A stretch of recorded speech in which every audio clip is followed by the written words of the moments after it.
بسم الله الرحمن الرحيم. السلام عليكم ورحمة الله وبركاته. Alhamdulillah. Дорогие братья, сегодня тоже продолжаем читать священные хадисы пророка, алейхиссалату вассалам. С книги Адабуль Муфрад, глава Аль-Бухль, жадность, 297 хадис. Жадный человек, что он заслуживает? Заслуживает ли жадный человек быть нашим господином? Или же он начальником чего-то? Или же управляющим чего-то? Можно ли таких людей оставить в таких постах? К чему нас учит пророк, алейхиссалату вассалам? Послушаем хадис. Хаддасана ан Джабирин радiyallahu ан, от Джабира, да будет доволен Аллах, сказал: Каля Расулуллах, сказал посланник Аллаха, саллаллаху алейхи вассалям: Ман сайидукум я бани Салама. Он спросил народа Бани Салама: кто среди вас господин? Ульна, и мы сказали, говорит, Джид бин Кайс. Джидду бин Кайс, сын Кайса Джидду, он наш господин. Аля анна нубахилуху, но однако мы его считаем жадным человеком.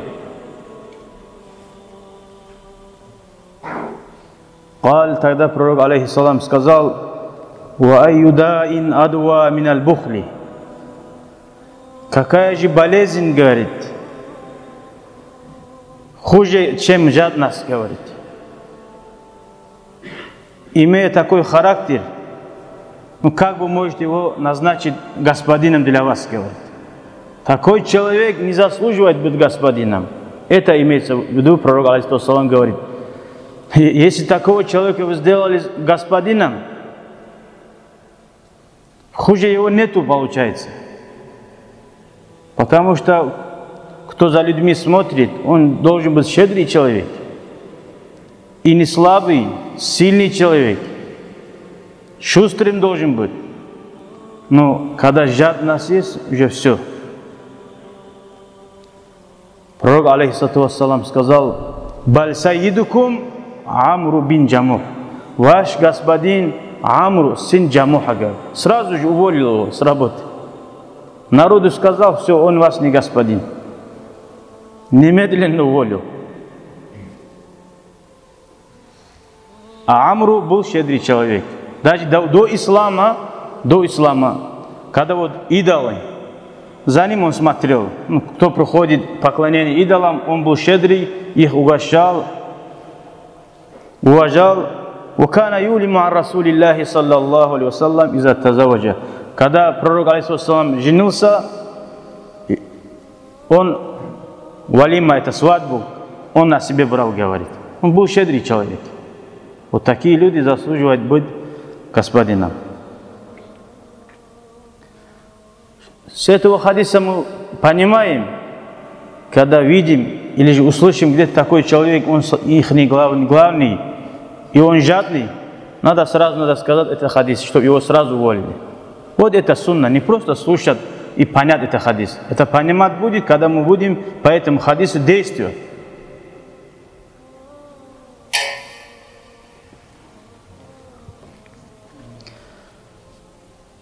Следующий хадис, 298.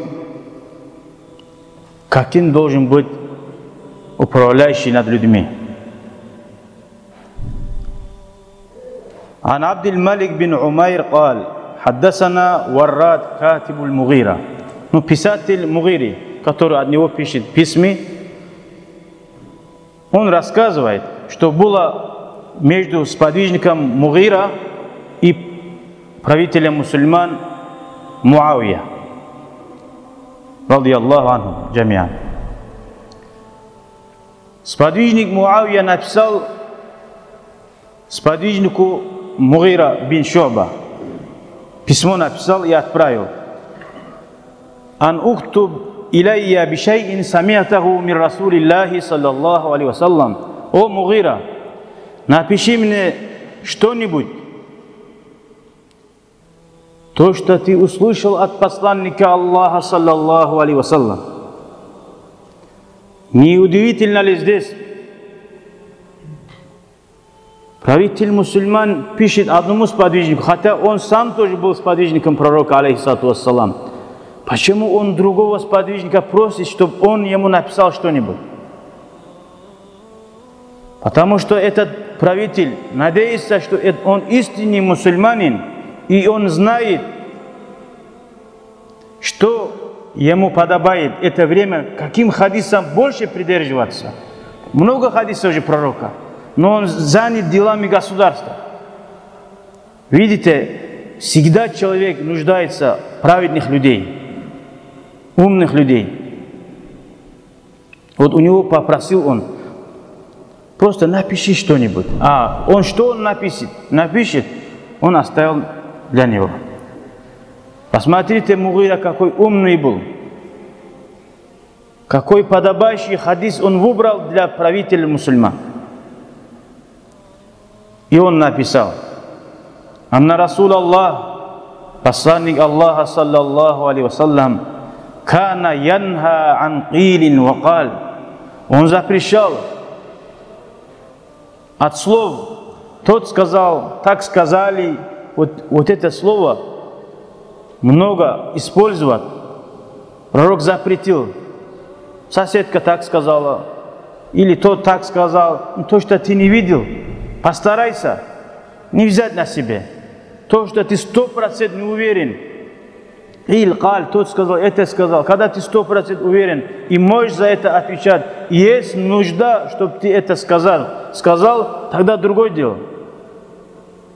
Вот правителям это много нужно. Вот каждого послушал, кого-то уволил, кого-то унизил. Поэтому он говорит, запрещал пророк от иль ва каль. Второй, ва идаатиль маль. Также он запрещал растратительство имущества. То есть, когда человек богатый, у него все в руках, он может туда-сюда, несмотря исраф делать, лишние расходы, которые он же ответственный за имущество мусульман.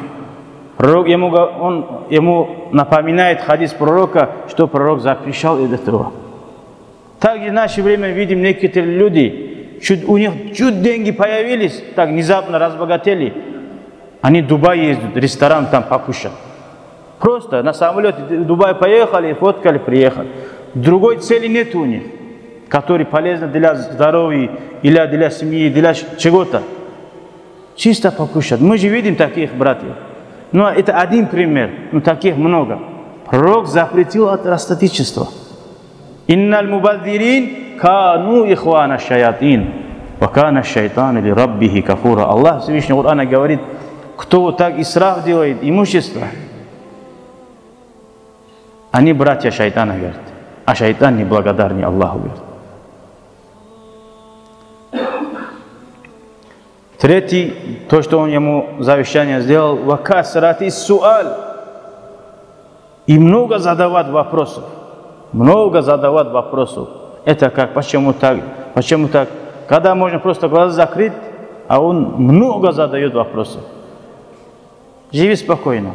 То, что видел, видел. Остальное уповайся на Аллаха. Ваан ман'ин вахад. Также пророк запрещал ан ман'ин. Вот он запрещает, не дает. То, что он обязан людям давать, он не дает. Таких людей тоже много. Давай в следующем году, в следующей неделе. И он не дает, хак людей не дает. Постоянно нет. Или у него чуть что-то попросишь. Нет, нет, только это слово. Нет, не дам, не получается, не могу. Вот такой всегда. Пророк запретил, не будь таким. Будь добр. Вахад также запретил: давай. А то, что ему надо, он постоянно давай, еще сверху давай. Он таким человеком быть гнилым, пророк запретил. То, что себе он лишним хочет, а то, что другим, он не дает. Всегда откладывает. Это не только касается правителей мусульман или кого-то. Каждого мусульманина это касается. То, что ты обязан семье давать надо. Соседям, то, что соседям. Хак много, который мы знаем. Ва укук ил уммахат, также пророк запретил ослушание родителей. Мать, говорит, особенно мать. Ослушание матерей. Почему, смотри, он выбрал этот момент? Потому что когда человек стал великим среди людей, авторитетом стал, он думает, стал даже авторитетом для родителей тоже. Особенно матерей начинает не чувствовать. Аллах, недавно услышал, многие люди, где присутствовали, мать, защищая сына, внука, говорит своему сыну: дай покушать ему, потом сделает. И сын сказал: заткнись, мать, не лезь в наши дела. Вот это что? Это характер мусульманина, что ли? Вот такие люди есть среди нас. Пусть Аллах их исправит, я Аллах. Ваан ватил банат. Также так история рассказывает. Был такой сын. Отец всегда говорил ему: ты еще маленький.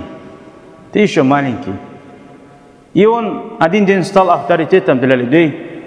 И то, что он говорит, хоть среди ночи скажет, приведите того. Любого человека с постели разбудит, и он приедет, несмотря на поздний час.